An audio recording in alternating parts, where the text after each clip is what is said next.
Karong buntag mga kapuso sa spotlight hisgutan ta kining kaabunda og gasa sa atong kadagatan nga angayan natong protektaan. Makauban nato karong buntaga mga kapuso, panguni siya sa Cebu Free Divers Association. Pangumustahon ta kinilang advokasya nga gipanghinaot nila nga masuon natong tanan. Makauban ta si Sir Joselito Jojo Tahanlangit II. Good morning, Sir Jo.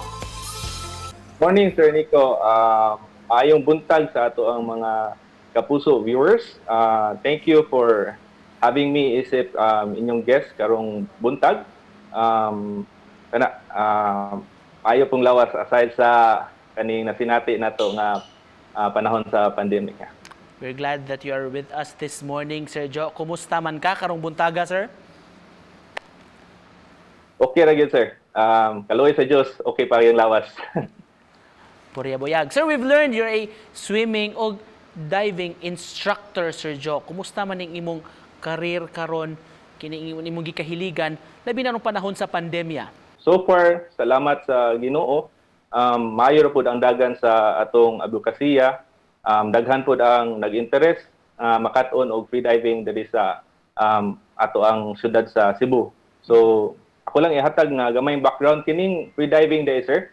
Usa kini ka sport or recreational activity kung ang usa is mutidlom or mudive ilawom sa dagat na walay gamit nga breathing apparatus. Can you share to us more about your advocacy, sir?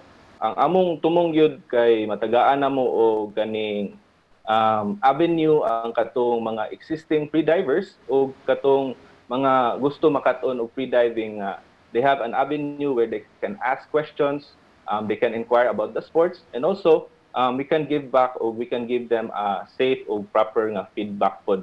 So in that way, ma-educate pod namo sila kung unsay kani mga angay maayo or dili maayong buhaton when kung naata sa dagat. Naghiskot naman jud ka na, sir, sa mga ayang buhaton sa kining mag free diving. So unsay assessment nimo sa estado sa atong kadagatan dinhi sa Sugbo, sir?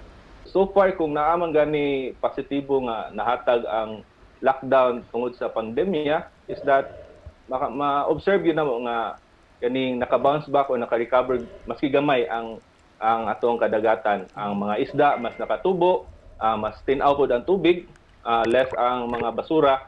Nya napud siya positive, especially diri sa Mactan nga we're not used to seeing kaning mga dagko nga mga hayop sa dagat like eagle rays or kaning gitawag na tugpagi. There's also sighting of sharks, wild nga whale shark. So kami nga mag-dive sa Mactan, we're not used to seeing them ang good when with our regular dive. So nausay makurat pud mi ba? Lo, nalagi ni sila mga dagko kaayo. So from kurat to ma-excited po mi nga amo sila mapicturean o mabidyohan. Unsay mga hagit, Sir Jo, ang inyong giatubang, sir, ini inyong advokasya pagpreserbar sa kinabuhi ilawom sa kadagatan, sir? Well, ang numero uno gyud nato nga challenge, sir, no, is kita gyud nga mga katawhan. Kay kita man good, maski ako, we're all guilty of really not educating ourselves enough. So tips lang is that we always be responsible. So it's the same rule as when we go mountain climbing.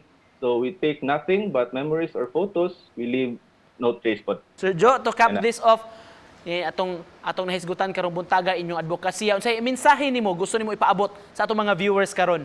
Natas Archipelago, we're surrounded by waters. Nya kadaghanan nato mahadlok sa dagat or di kibaw mo langoy.